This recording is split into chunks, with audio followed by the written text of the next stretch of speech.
నమస్తే, welcome to prime health. అప్పుడే పుట్టిన పిల్లలు, వారికి వచ్చే ఆరోగ్య సమస్యలు, అలాగే పరిష్కారాలు, వ్యాక్సినేషన్ ఇలాంటి విషయాల గురించి వివరించడానికి మనతో పాటు స్టూడియోలో ఉన్నారు శాలిని హాస్పిటల్స్ నుంచి ఎంబీబీఎస్ DCH అయిన డాక్టర్ మోనిక గారు. నమస్తే మ్యామ్. నమస్తే అండి. మ్యామ్, ఫస్ట్ అంటే ఈ మధ్య బాగా ఇంపార్టెన్స్ కూడా ఉంది అప్పుడే పుట్టిన పిల్లలకు తల్లిపాల ఇంపార్టెన్స్ గురించి. అంటే గవర్నమెంట్ కూడా చాలా అవేర్నెస్ ప్రోగ్రామ్స్ కూడా చేస్తుంది. సో మీరేమంటారు? ఓకే, సో అప్పుడే పుట్టిన పిల్లలకి తల్లిపాలు అనేవి చాలా ప్రాముఖ్యత ఉంటుంది. సో అందరికీ తెలిసిందే, అది బ్రెస్ట్ ఫీడింగ్ క్యాంపెయిన్స్ అని చాలా జరుగుతూనే ఉన్నాయి వాటి గురించి. సో అప్పుడే పుట్టిన పిల్లలకి పుట్టిన గంటలోపు తల్లిపాలు స్టార్ట్ చేయాలి. సో ఫస్ట్ వచ్చిన పాలు కొలెస్ట్రాల్ మొర్రుపాలు అంటారు. ఓకే, సో దానివల్ల ఏంటంటే ఇమ్యూనిటీ పవర్ అనేది చాలా పెరుగుతుంది పిల్లలకి. సో దాంట్లో కావాల్సిన యాంటీబాడీస్, WBCs, ప్రోటీన్స్ ఇవన్నీ పిల్లలకి పుట్టిన వెంటనే ఇన్ఫెక్షన్ నుంచి ప్రొటెక్షన్ చేయడం కాదు, తర్వాత కూడా ఇమ్యూనిటీ పవర్ అనేది ఉండడం వల్ల వాళ్ళు కొన్ని ప్రాబ్లమ్స్ లైక్ ఒబెసిటీ, డయాబెటీస్ అలాంటి ప్రాబ్లమ్స్ నుంచి ప్రొటెక్షన్ అనేది ఎక్కువగా ఉంటుంది. సో చాలా ఇంపార్టెంట్ అన్నమాట అది తల్లిపాలు అనేవి. ఓకే, ఇప్పుడు ఇది వర్షాకాలం కాబట్టి ఇప్పుడు అంటే అప్పుడే పుట్టిన పిల్లలకి ఎలాంటి ఇన్ఫెక్షన్స్ వస్తాయి, ఎటువంటి జాగ్రత్తలు తీసుకోవాలి? ఓకే, సో ముందుగా మనం తెలుసుకోవాల్సింది అప్పుడే పుట్టిన పిల్లలకి కామన్గా వచ్చే ప్రాబ్లమ్స్, అంటే మొత్తం నెలల నిండి ఉన్న పిల్లలకి కామన్గా వచ్చే ప్రాబ్లమ్స్. అందులో ఒకటి హైపోథర్మియా అంటారు. సో హైపోథర్మియా అంటే ఏంటి? సో వాళ్ళకి కావాల్సినంత వెచ్చదనం అనేది పిల్లలకి చాలా ఇంపార్టెంట్ అనమాట. సో వెచ్చదనం ఇవ్వకపోతే దానివల్ల వేరే ప్రాబ్లమ్స్ వస్తాయి. So hypothermia, hypoglycaemia, sugar levels down అవ్వడము అలాంటి. సో చాలా వెచ్చగా ఉంచాలన్నమాట పిల్లలకి. అంటే అడిక్వేట్ టెంపరేచర్, మరీ ఎక్కువగా కాదు మరీ తక్కువగా కాదు, ఎంత అవసరమో అంత టెంపరేచర్ అనేది మెయింటైన్ చేయాలి. సో నెలలు నిండకుండా పుట్టిన పిల్లల ప్రిమెచ్యూర్ బేబీస్ అంటారు. సో అలాంటి వాళ్ళకి కంగారు మదర్ కేర్, సో అది చాలా ఇంపార్టెంట్. సో అది ఎలాగో NICUలో అడ్మిషన్ ఉన్నప్పుడు కంగారు మదర్ కేర్ అనేది బేబీస్కి ఇస్తూనే ఉంటాము. బట్ ఆఫ్టర్ డిశ్చార్జ్ కూడా వాళ్ళకి అది కంటిన్యూ చేస్తూ ఉండాలి. ఓకే, సో మెయిన్గా వాళ్ళ మీద ఎఫెక్ట్ పడుతుంది. ఓకే, సో హైపోథర్మియా వల్ల మనకి చాలా ప్రాబ్లమ్స్ వస్తాయి. ఓకే, ఇంకొక important step vaccination. So vaccination అంటే నెలలోపు పుట్టిన పిల్లలకి ఎటువంటి వ్యాక్సినేషన్ ఇవ్వాలి? సో నెలలోపు పుట్టిన పిల్లలకి మెయిన్గా 3 వ్యాక్సిన్స్ ఉంటాయండి. BCG టీకా అంటారు. సో BCG టీకా, oral polio drops OPV and hepatitis B vaccine. So మెయిన్గా ఇది. సో BCG అనేది ట్యూబర్క్లోసిస్ నుంచి మనకి ప్రొటెక్షన్ ఇస్తుందండి. ఓకే, అంటే ఇప్పుడు వ్యాక్సినేషన్ ఒకవేళ మిస్ అయితే ఎలా మ్యామ్? అంటే మనకి ఎలాగో ఒక ప్రోటోకాల్ లాగా ఇస్తారు, కానీ ఇన్ కేస్ మిస్ అయితే యూజువల్గా ఏంటంటే ఇప్పుడు కొందరు NICUలో అడ్మిట్ అయి ఉన్న బేబీస్కి కూడా వ్యాక్సినేషన్ అనేది వెంటనే ఇవ్వము. సో అప్పుడు అడ్మిట్ అయ్యి డిశ్చార్జ్ అయిన తర్వాత మళ్ళీ రివ్యూలో ఇవ్వడము ఇస్తాము. So up to 1 month of age birth vaccines అనేవి ఒకవేళ మిస్ అయినా కూడా మనం అవేర్నెస్ అనేది పేషెంట్స్లో స్ప్రెడ్ చేయాలి. Okay, to take the vaccine. Okay, ఇప్పుడు చంటి పిల్లల్లో షుగర్ వచ్చే అవకాశం ఎంతవరకు ఉంటుంది? సో చంటి పిల్లల్లో షుగర్ అంటే ఏంటంటే హైపోగ్లైసిమియా అంటారనమాట. సో షుగర్ లెవెల్స్ అనేవి తక్కువగా ఉండడం యూజువల్గా కామన్గా చూస్తూ ఉంటాం అనమాట. సో అది తల్లికి డయాబెటిక్ తల్లి ఉన్నప్పుడు బిడ్డలో షుగర్ లెవెల్స్ అనేవి తక్కువగా ఉండడం చూస్తాం, హైపోగ్లైసిమియా లెవెల్స్ అనేవి చూస్తాం. ఓకే, సో అది మానిటర్ చేస్తూ ఉండాలన్నమాట. షుగర్ లెవెల్స్ అనేవి ఎలా ఉన్నాయి అనేది చూస్తూ ఉండాలి, మానిటర్ చేస్తాం. తర్వాత ఒకవేళ కొంతమంది బేబీస్కి గ్లూకోజ్ అనేది అవసరం పడుతుంది, అలాంటి వాళ్ళకి NICU అడ్మిషన్ అనేది అవసరం పడుతుంది. ఓకే, అసలు పుట్టగానే బేబీ ఆరోగ్యంగా ఉంది అని మనకి ఎలా తెలుస్తుంది? ఓకే, పుట్టగానే బేబీ ఆరోగ్యంగా ఉంది అంటే పుట్టిన వెంటనే బేబీ ఏడవాలి ఫస్ట్. ఓకే, సో ఫస్ట్ ఏడవాలి అంటే మనకి ఏడుపు శబ్దం వినబడాలి అండ్ శ్వాస తీసుకోవాలి తనంత తను. సో తల్లి గర్భంలో ఉన్నప్పుడు ఏంటంటే శ్వాస అనేది తల్లి మీద డిపెండ్ అయి ఉంటుంది. సో పుట్టిన వెంటనే శ్వాస అనేది తీసుకోవాలి. ఆ శ్వాస కూడా ఇప్పుడు మామూలుగా 60 కంటే తక్కువ సార్లు శ్వాస తీసుకోండి. అండ్ హార్ట్ బీట్ అంటారు, హార్ట్ బీట్ అనేది 100 పైన ఉండాలి. అండ్ బేబీ కలర్ కూడా పింక్గా ఉండాలన్నమాట. So and baby active movements చేస్తూ ఉండాలి, కాళ్ళు చేతులు కదిలిస్తూ ఉండాలి. Okay,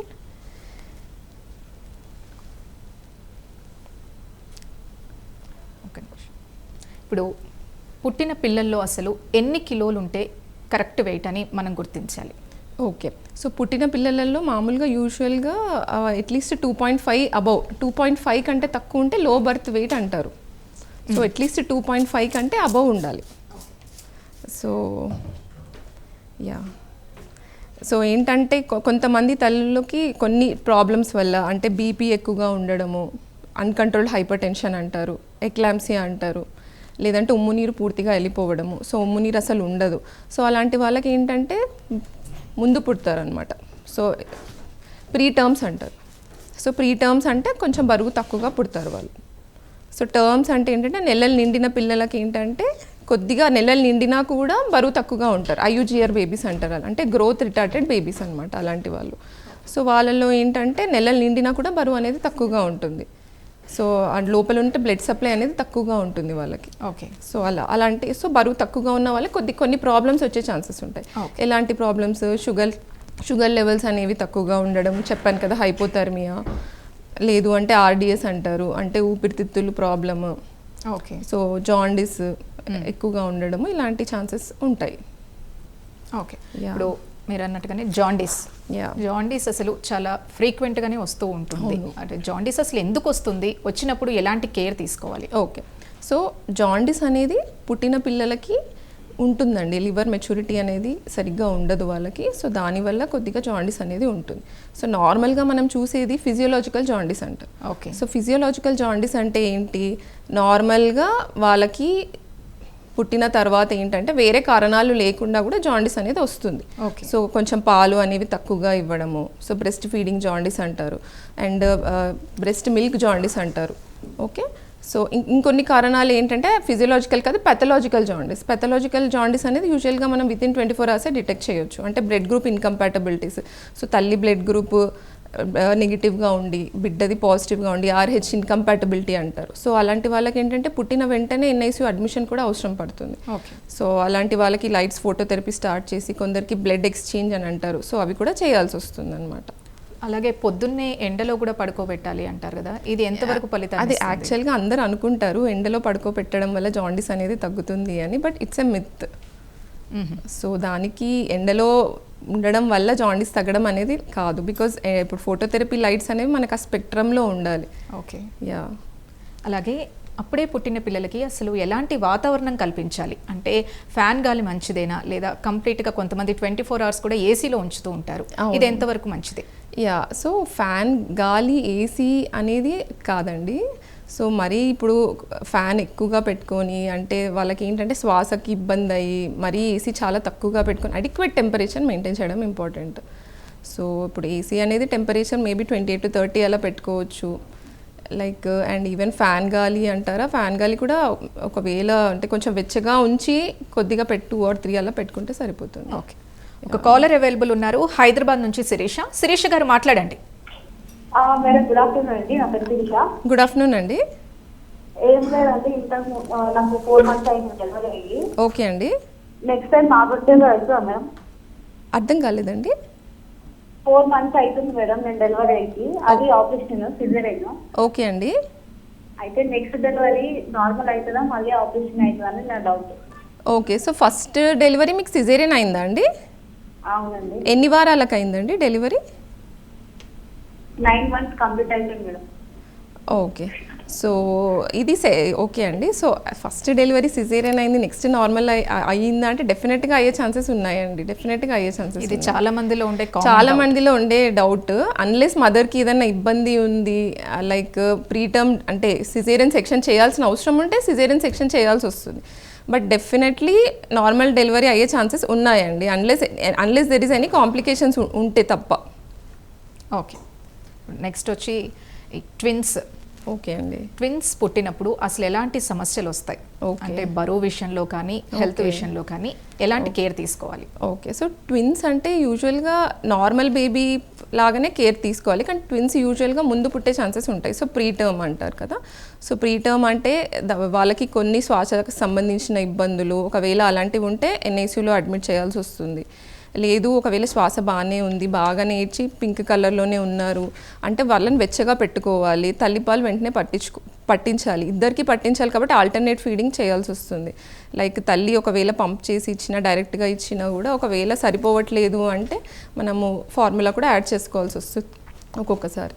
okay. ఇప్పుడు నెలలు నిండకుండా పుట్టిన పిల్లల్ని ఇప్పుడు ఇంక్యుబేటర్లో పెడుతూ ఉంటారు, అలాంటప్పుడు మరి తల్లిపాలు ఎలాగా? ఓకే, నెలలు నిండకుండా ఇంక్యుబేటర్లో పెట్టిన పిల్లలకి తల్లిపాలు అనేది చాలా అవసరం. సో తల్లి ఏంటంటే ఇప్పుడు ఐసీయూలో బేబీ ఉన్నప్పుడు తల్లి పంప్ చేసి మిల్క్ అనేది పంప్ చేసి ఐసీయూలో ఇస్తూ ఉండాలి. ఇస్తూ ఉన్నప్పుడు ఫీడింగ్ అనేది ట్యూబ్ ద్వారా చేస్తూ ఉంటారు. ఓకే. సో చాలా అవసరం అది బేబీకి.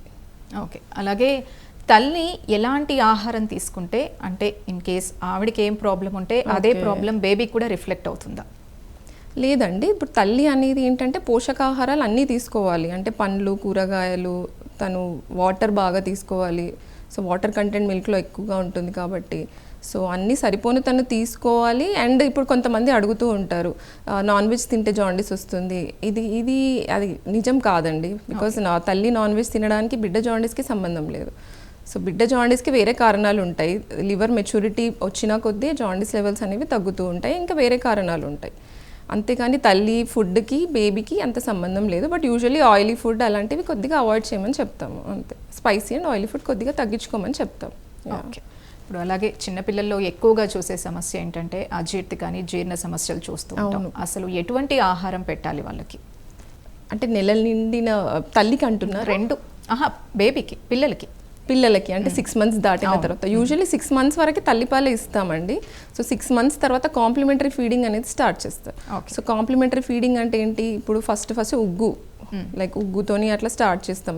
ఫ్రూట్ ప్యూరీస్తో స్టార్ట్ చేస్తాం, లైక్ బనానా, యాపిల్ ప్యూరీస్ అలాంటివి స్టార్ట్ చేస్తాం. స్లోగా ఈచ్ ఇంగ్రీడియంట్ పెంచుకుంటూ వెళ్తాం అనమాట. లైక్ బేబీ ఎట్లా టాలరేట్ చేస్తుందో దాన్ని బట్టి పెంచుతూ ఉంటాం. అండ్ యూజువల్లీ సిరిలాక్ అలాంటివి బయట ఫుడ్ అవాయిడ్ చేయడం బెటర్ బేబీకి. ఓకే. ఇప్పుడు 6 నెలల లోపు అయితే తల్లిపాలే తీసుకుంటుంటారు, కానీ అలాంటి వాళ్ళలో కూడా ఈ డైజెషన్ సమస్యలు ఉంటూ ఉంటాయి. మరి అటువంటిప్పుడు ఎలాంటి కేర్ తీసుకోవాలి? ఓకే, సో యూజువల్లీ డైజెషన్ సమస్యలు అంటే అది గ్యాస్ మింగుతారు. తల్లిపాలు తాగేటప్పుడు గ్యాస్ కూడా కొద్దిగా లోపలికి తీసుకుంటారు. సో దానివల్ల ఫీడ్ వెనక్కి రావడము, రీగజిటేషన్ ఆఫ్ ఫీడ్స్ అంటారు. సో దానివల్ల బేబీ ఇబ్బంది పడడం, వామిటింగ్స్ అవ్వడము ఇలాంటివి అవుతూ ఉంటాయి. సో అందుకే ఫీడింగ్ తర్వాత యూజువల్లీ బర్పింగ్ అనేది చెప్తాం. అంటే బిడ్డని మీద వేసుకోవాలి, అట్లీస్ట్ 10-15 నిమిషాలు మీద వేసుకోమని చెప్తాం అనమాట. ఓకే. నెక్స్ట్ వచ్చి శ్వాసకోశ సంబంధ ప్రాబ్లమ్స్ కూడా ఉంటూ ఉంటాయి. సో అవి ఎలా గుర్తించాలి అసలు? ఓకే, సో శ్వాసకోశ సంబంధాలు పుట్టిన పిల్లలలో యూజువల్గా ఏంటంటే మనకు 60 కంటే తక్కువ సార్లు బేబీ బ్రీతింగ్ తీసుకోవాలి. సో పుట్టిన పిల్లలే కొందరు పిల్లలకి కొద్దిగా ఎక్కువ బ్రీతింగ్ తీసుకుంటూ ఉంటారు. చాలా అంటే లోపలికి ఆల్మోస్ట్ చెస్ట్ రిట్రాక్షన్స్ అంటారు అనమాట. సో అలాంటివి ఏమన్నా ఉంటే గమనించాలి. బిడ్డ కలర్ ఎలా ఉంది చూసుకోవాలి. సైనోసిస్ అంటారు, ఏమన్నా కలర్ మారుతుందా, బిడ్డ ఫీడింగ్ తీసుకోవట్లేదా, శ్వాస ఇబ్బంది చాలా పడుతుంది, శ్వాస ఇబ్బంది పడడం వల్ల తల్లి దగ్గర పాలు తీసుకోరు. సో అలాంటి వాళ్ళకి ఖచ్చితంగా ఇమీడియట్గా డాక్టర్ దగ్గరికి తీసుకెళ్ళాలి. సో ఎట్లాగో పుట్టిన వెంటనే డాక్టర్ చూస్తారు కాబట్టి ఏదైనా ఇబ్బంది ఉంటే అప్పుడు వెంటనే ఎన్ఐసియు అడ్మిషన్ అవసరం పడితే చేస్తారు.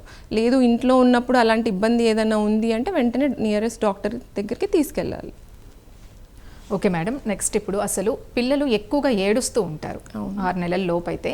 అసలు ఎందుకు ఏడుస్తూ ఉంటారు? అంటే ఆకలితో, కొంతమంది తల్లులు అయితే ఏడవగానే ముందు పాలు పట్టేస్తూ ఉంటారు. ఆకలా లేదా తెలుసుకోకుండా అసలు అది ప్రాబ్లంతో ఏడుస్తున్నారా, ఆకలితో ఏడుస్తున్నారా, ఎలా గుర్తించాలి? ఓకే, సో మామూలుగా చాలా కామన్గా ఏడ్చేది ఆకలికే. కానీ ఏంటంటే హంగర్ క్యూస్ అంటారు. అంటే ఏంటంటే బిడ్డ అటు ఇటు తిరుగుతూ వేళ్ళు నోట్లో పెట్టుకోవడము అలాంటివి చేస్తూ ఉంటే హంగర్ క్యూస్. అంటే బిడ్డ మోస్ట్ కామన్గా ఏడ్చేది ఆకలి కోసం. కానీ అది కాకుండా వేరే కారణాలు కూడా ఉంటాయి. కొలికి పెయిన్ అంటారు. అంటే గ్యాస్ ఎక్కువగా ఉండడం వల్ల బిడ్డ పొట్టులో నొప్పి వచ్చి అసలు వాళ్ళు ఎత్తుకున్నా కూడా ఏడవడం ఆపరు. అండ్ అదర్ థింగ్స్ చూసుకోవాలి. బిడ్డకి ఏమైనా ఫీవర్ ఉందా, లేదు అంటే కోల్డ్, జలుబు ఉంటుంది కదా, జలుబు, ఇయర్ పెయిన్, ఇంకా వేరేవి. అంటే ఇప్పుడు పాలు ఇచ్చినా కూడా బేబీ ఏడవడం ఆపట్లేదు అంటే వేరే కారణాలు చూసుకోవాల్సి వస్తుంది. ఓకే, ఇప్పుడు తల్లిపాలు అసలు సరిపోతున్నాయా లేదా ఎలా గుర్తించాలి? ఓకే, సో యూజువల్గా ఏంటంటే బ్రెస్ట్ ఫీడింగ్ ఆన్ డిమాండ్ అంటాం అనమాట. సో ఏంటంటే ఆన్ డిమాండ్ బిడ్డకి పాలు ఇస్తూ ఉంటే బేబీ ఎదుగుదల అనేది ప్రాపర్గా ఉంటుంది. అంటే వెయిట్ పెరుగుతుందా లేదా అది చూసుకోవాలి మెయిన్గా. And urine daily at least 5-6 times urine output ఉండాలి అని చెప్తాం నెలలోపు. సో అట్లీస్ట్ ఆ టైంలో అంత యూరిన్ అవుట్పుట్ ఉందా లేదా, అండ్ బేబీ యాక్టివ్ ఉంటుందా లేదా, అండ్ సరిపోను at least 16 to 18 hours of sleep ఉంటుంది, అండ్ మధ్యలో పాలు మంచిగా తీసుకుంటుంది తల్లి దగ్గర. సో ఇవన్నీ చూసుకుంటూ ఉండాలి. ఓకే, అలాగే ఇప్పుడు పాలు ఇచ్చేప్పుడు పొజిషన్ కూడా చాలా ఇంపార్టెంట్ అంటారు. సో ముఖ్యంగా నైట్ టైమ్స్లో అంతగా కేర్ తీసుకోరు. ఇలాంటప్పుడు ఎలా ఏం సజెస్ట్ చేస్తారు? ఓకే, సో చాలామంది తల్లులు పడుకొని పాలు ఇవ్వడం అలా చేస్తూ ఉంటారు, బట్ అది కరెక్ట్ కాదండి. సో పాలు అనేది ఒక ప్రాపర్ పొజిషన్లో ఇవ్వాలి, అండ్ తల్లికి కూడా ఈవెన్ ప్రాపర్ బ్యాక్ రెస్ట్ ఉండాలి, అండ్ బిడ్డ కూడా కొంచెం పొజిషన్స్ ఉంటాయి, బ్రెస్ట్ ఫీడింగ్ పొజిషన్స్, ఆ పొజిషన్స్లో పెట్టి ఇవ్వాలి.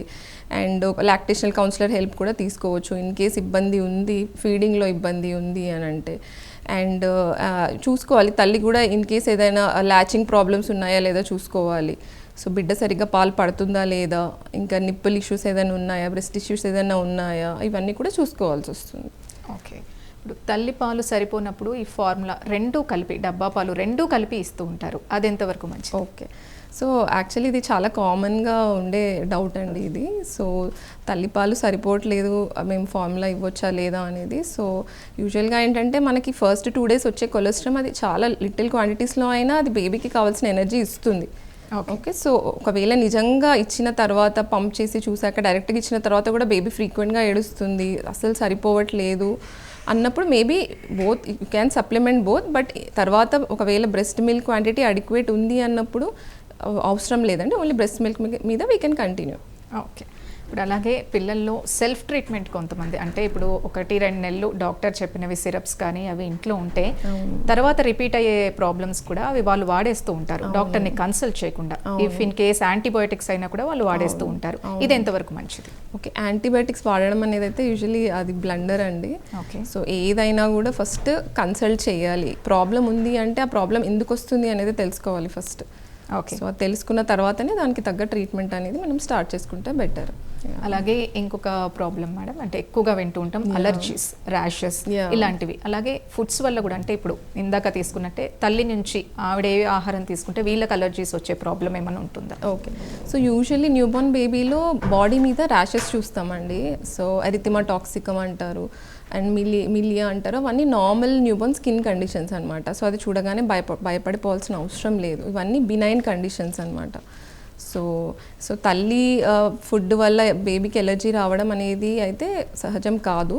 సో నార్మల్గా అలాంటిది ఏదైనా ఉంది, బేబీకి ఫీవర్ వస్తుంది, ఇంకా బేబీ చాలా డల్గా ఉంటుంది, ఇంకా చాలా ఎక్కువగా అవుతున్నాయి ర్యాషెస్, బ్లిస్టర్స్ లాగా పస్ లాగా వస్తుంది అన్నప్పుడు నియరెస్ట్ డాక్టర్ని కన్సల్ట్ చేయాలి. ఓకే, అలాగే మోషన్స్ కానీ అతిసార వ్యాధి అంటారు, ఇది ఓకే అంటే మన సిటీస్లో ఉంటే ఓకే, కానీ గ్రామాల్లో ఉన్న వాళ్ళకు కూడా ఇలాంటి ప్రాబ్లమ్స్ ఎక్కువ ఉండి డాక్టర్ అవైలబుల్ ఉండరు. ఇమ్మీడియట్ ట్రీట్మెంట్ తీసుకోవాలి అంటే ఏం చేయాలి పిల్లలకి? ఓకే, అంటే మోషన్స్ ఎక్కువగా అవుతాయి అంటున్నారా? సో యూజువల్గా ఏంటంటే మనం పుట్టిన పిల్లలలో పాలిచ్చిన ప్రతిసారి మోషన్ వెళ్ళే ఛాన్సెస్ ఉన్నాయి. సో దాన్ని గ్యాస్ట్రోకోలిక్ రిఫ్లెక్స్ అంట. సో దానికి భయపడిపోవాల్సిన అవసరం లేదు. సో యూజువల్గా మనం 10-15 సార్లు వెళ్ళినా కూడా ఒకవేళ బేబీ యాక్టివ్ ఉంది, వెయిట్ పెరుగుతుంది, అలాంటప్పుడు భయపడాల్సిన అవసరం లేదు. సో దాంట్లో ఏంటి అంటే వాటరీ ఉందా, స్మెల్ వస్తుందా, అలాంటివి కూడా చూసుకుంటూ ఉండాల్సి వస్తుంది. ఓకే, అసలు కంప్లీట్గా అంటే తల్లి పాలు అవైలబుల్ లేనప్పుడు ఇప్పుడు గేదె పాలు కానీ ఆవు పాలు కానీ పట్టాలి అని అంటారు, అది ఎంతవరకు కరెక్ట్ అండి? అంటే డబ్బా పాలు బెటరా, ఆవు పాలు బెటరా అంటే ఏం చెప్తారు? లేదండి, అసలు ఆవు పాలు బర్రె పాలు అనేవి పట్టకూడదు. బికాజ్ దాంట్లో యూజువల్గా మనకు ప్రోటీన్ కంటెంట్ అవి ఎక్కువగా ఉంటాయి. సో అవి ఇస్తే బేబీ కిడ్నీల మీద ఎఫెక్ట్ పడుతుంది. సో ఖచ్చితంగా ఒకవేళ తల్లివి అసలు లేవు అన్నప్పుడు మనకి ఫార్ములాస్ అవైలబుల్ ఉన్నాయి. సో ఫార్ములాస్ అనేవి అది బేబీకి ఎలా సూట్ అవుతుందో అని దాన్ని బట్టి చూసి చేసినవి. సో డెఫినెట్గా తల్లిపాలు లేదు, అస్సలు అవైలబుల్ లేదు అంటే ఫార్ములా వాడాలి. And animal milk, cow milk, buffalo milk అస్సలు వాడకూడదు. ఓకే, ఇప్పుడు పుట్టిన వారం లోపు పిల్లలు ఎక్కువగా ఏడుస్తూ ఉంటారండి, అంటే మనకు కారణం కూడా తెలియదు, ఇంట్లో ఉన్నా కూడా అంటే పాలు పట్టించాక కూడా సడన్గా ఏడుస్తూ ఉంటారు, దీనికి ఏం కారణాలు అయి ఉండొచ్చు? ఓకే, సో యూజువల్గా మనం ముందే అనుకున్నట్టు సడన్గా ఏడవడం అంటే చాలా వరకు బేబీ ఏడవడానికి కారణం ఏమై ఉంటుంది? ఒక ఆకలి వేయడము, లేదు అంటే టాయిలెట్ మోషన్ వెళ్తూ ఉంటారు, సో పచ్చిగా ఉన్నప్పుడు ఏడుస్తూ ఉంటారు. సో మనం అది చూడాలి. సో ఫ్రీక్వెంట్గా 3-4 అవర్స్కి ఒకసారి చూసుకొని లైక్ చేంజ్ చేస్తూ ఉండాలి. అండ్ ఇంకా ఏమన్నా ఇబ్బంది ఉందా చూసుకోవాలి, బేబీ డల్గా ఉందా, ఇంకా వేరే ఏమన్నా ఉందా, లేదంటే ఎక్కడైనా నొప్పి వల్ల ఏడుస్తుందా అనేది కూడా గమనించుకోవాలి. అంటే బేబీని ఎత్తుకున్న తర్వాత కూడా బేబీ కంటిన్యూస్గా ఏడవడం ఆపట్లేదు అనేది చూసుకోవాల్సి వస్తుంది. ఓకే, ఎక్కువగా పిల్లలు ఈ నోట్లో వేలు కూడా పెట్టుకుంటూ ఉంటారు, దానివల్ల ఆకలి తగ్గుతుంది, పాలు తీసుకోరు అన్న అనుమానం కూడా ఎక్కువగా ఉంటుంటుంది. So ఇదెంతవరకు correct? లేదండి, నోట్లో పుట్టిన పిల్లలు పెరుగుతున్న కొద్ది నోట్లో వేలు పెట్టడం అనేది దట్ ఈస్ నార్మల్ అండి, అది నార్మల్ ఎదుగుదల అంటారు దాన్ని. సో దానివల్ల పాలు తగ్గడము అనేది దానికి దీనికి అసలు సంబంధం లేదండి.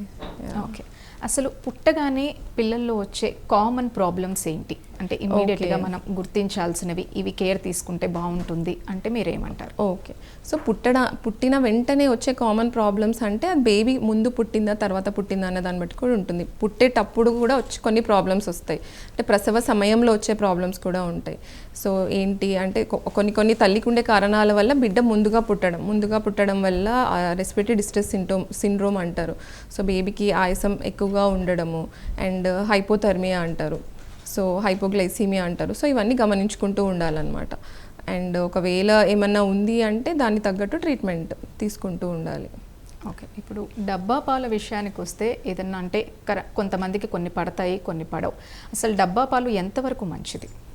ఓకే, సో డబ్బా పాలు అంటే బాటిల్ ఫీడింగ్ వల్ల సైడ్ ఎఫెక్ట్స్ అనేవి ఉంటాయండి. యూజువల్గా బాటిల్ నిప్పులు అలవాటు చేసిన పిల్లలు తల్లి దగ్గర సరిగ్గా పట్టరు, బికాస్ బాటిల్ నిప్పుల నుంచి పాలు అనేవి చాలా త్వరగా నోట్లోకి వెళ్తాయి.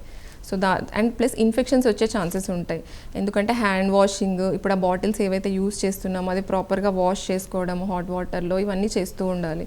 సో త్వరగా ఇన్ఫెక్షన్స్ వచ్చే ఛాన్సెస్ ఉంటాయి. అండ్ ఇంకొకటి గ్యాస్ అనేది కూడా చాలా మింగుతారు. సో కొలికి, పెయిన్ ఇవన్నీ ఎక్కువగా ఉంటాయి. సో తల్లి పాలు కంటే కూడా అన్ని సైడ్ ఎఫెక్ట్స్ అనేవి చాలా ఎక్కువగా ఉంటాయి బాటిల్ తాగించే పిల్లలలో. సో మ్యాక్సిమం అవాయిడ్ చేయడానికే చెప్తాము. ఓకే, అసలు తల్లిపాల విషయానికి వస్తే ఎన్ని సంవత్సరాల వరకు లేదా నెలల వరకు ప్రాపర్గా తల్లిపాలు అందించాలి అంటే ఏం చెప్తారు? ఓకే, సో ప్రాపర్గా తల్లిపాలు అంటే ఎక్స్క్లూజివ్ బ్రెస్ట్ ఫీడింగ్ అంటారండి. సో అది 6 months వరకు అయితే ఎక్స్క్లూజివ్ అని చెప్తాం, అంటే బిడ్డకి తల్లిపాలు తప్ప వేరే ఏమి తేనె కానీ వాటర్ కానీ అలాంటివి ఏమీ ఇవ్వకూడదు అని చెప్తాం. అండ్ ఆఫ్టర్ 6 months కూడా కాంప్లిమెంటరీ ఫుడ్స్ అంటే ఫ్రూట్స్ లైక్ ప్యూరీస్, ఉగ్గు అవన్నీ స్టార్ట్ చేశాక కూడా తల్లిపాలు ఐడియల్గా it's better to continue for 2 years అని చెప్తాం, బికాస్ తల్లిపాలల్లో చాలా మంచి ఇన్ఫెక్షన్ ఫైట్ చేసే కెపాసిటీ ఉంటుంది అందుకని. ఓకే, ఇప్పుడు బరువు తక్కువగా పుట్టిన పిల్లల్లో ఈ అవయవాలు కూడా సరిగ్గా పెరగవు అంటారు, ఇది ఎంతవరకు నిజం? ఓకే, సో యూజువల్గా బరువు తక్కువ ఉన్న పిల్లలలో అవయవాలన్నీ మెచ్యూరిటీ లెవెల్స్ అనేవి తక్కువగా ఉంటాయి. సో ఇప్పుడు లంగ్స్కి సంబంధించి తీసుకుంటే రెస్పిరేటరీ డిస్ట్రెస్ సిండ్రోమ్ అంటారు. సో దానివల్ల బేబీ మెషిన్ మీద ఉండొచ్చు. సో NICUలో ఉంటుంది బేబీ. అండ్ అన్ని అవయవాలు కూడా ఇప్పుడు NICUలో మానిటరింగ్ అనేది ఉంటుంది. అంటే ఏంటి, ఇప్పుడు సపోజ్ ఒక బేబీ 30 వారాలకు పుట్టింది అనుకోండి. సో ఆ బేబీ NICUలో అడ్మిట్ అయినప్పుడు సో దానికి తగ్గట్టు బేబీకి ఏ ప్రాబ్లం ఉంటే ఆ ప్రాబ్లమ్ని బట్టి ట్రీట్మెంట్ ఉంటుంది. సో మెషిన్ మీద పెట్టడం అండ్ అంటే కంటిన్యూస్గా మానిటరింగ్ అనేది ఉంటుంది. సో అవయవాలు పెరగవు అని కాదండి, సో అది మానిటరింగ్ అనేది చేస్తూ ఉంటారు. డిశ్చార్జ్ అయ్యే వరకు కూడా పేరెంట్స్కి అని చెప్తూ ఉంటారు. అండ్ పేరెంట్స్ తర్వాత కూడా ప్రాపర్గా ఫాలో అప్ చేయాలి. ప్రాపర్గా ఎలా ఉంది ప్రతి అవయవం ఇంపార్టెంటే. కళ్ళు, చెవులు దగ్గర నుంచి స్టార్ట్ చేస్తే ROP స్క్రీనింగ్ అంటారు, కళ్ళు, hearing test, and A problem ఉంటే దానికి తగ్గట్టు చెప్తారు డాక్టర్లు. సో దాన్ని బట్టి ప్రాపర్గా ఫాలోఅప్ అనేది మానిటరింగ్ అనేది చేసుకుంటూ ఉంటే ఆ ప్రాబ్లం అనేది మనకు ఉండదు. ఓకే, ఒక కాలర్ అవైలబుల్ ఉన్నారు, వరంగల్ నుంచి లత గారు మాట్లాడండి, డాక్టర్ గారు ఉన్నారు. హలో మేడం, నమస్తే. హలో అండి, నమస్తే మేడం, నాకు చెప్పండి. తర్వాత బాబా అండి, నాకు తర్వాత 12 years వచ్చింది. ఓకే అండి, అయితే ఇప్పుడు 9 months మేడం. ఓకే అండి, అంటే ఫస్ట్ సెకండ్ నార్మల్ డెలివరీ అయింది. ఓకే అండి, 9 months ఆల్రెడీ 25కి కంప్లీట్ అవుతున్నాయి. బట్ నార్మల్ అవుతుందా సిజేరియన్? ఓకే, సో ఫస్ట్ 2 మీకు సిజేరియన్ అయ్యాయా అండి? లేదండి, నార్మలే. ఓకే, ఫస్ట్ 2 నార్మల్ అయ్యాయి. ఇప్పుడు ఈ ప్రెగ్నెన్సీలో మీకు ఏమైనా కాంప్లికేషన్స్ ఉన్నాయండి? అంటే బీపీ ఎక్కువగా ఉండడం, షుగర్, థైరాయిడ్ అలాంటివి ఏమైనా ఉన్నాయా? అవన్నీ ఏం లేవు మేడం, అన్ని నార్మల్. ఓకే, సో మీకు నార్మల్ అయ్యే ఛాన్సెస్ ఎక్కువగా ఉన్నాయండి. ఫస్ట్ అన్లెస్ మీకు ఏదైనా ఇబ్బంది ఉంటే తప్ప మీకు నార్మల్ అయ్యే ఛాన్సెస్ ఎక్కువగా ఉన్నాయి. మేడం నార్మల్ అదే 12 years ఆల్రెడీ కలుస్తున్నా. ఓకే అండి, సో మీ బిడ్డ ఎదుగుదల అవన్నీ ప్రాపర్గా చూయించుకుంటున్నారా? స్కాన్స్ అవన్నీ ప్రాపర్గా చేయించుకొని? చేయించుకుంటున్నా మేడం. మళ్ళీ ఒక స్కాన్ రాస్తారు మేడం. ఓకే అండి, ఓకే, అది ప్రాపర్గా చేయించుకుంటూ ఉండండి. సో నార్మల్ అయ్యే ఛాన్సెస్ ఎక్కువగా ఉన్నాయి మీకు. Okay madam. ఓకే ఓకే అండి, రైట్.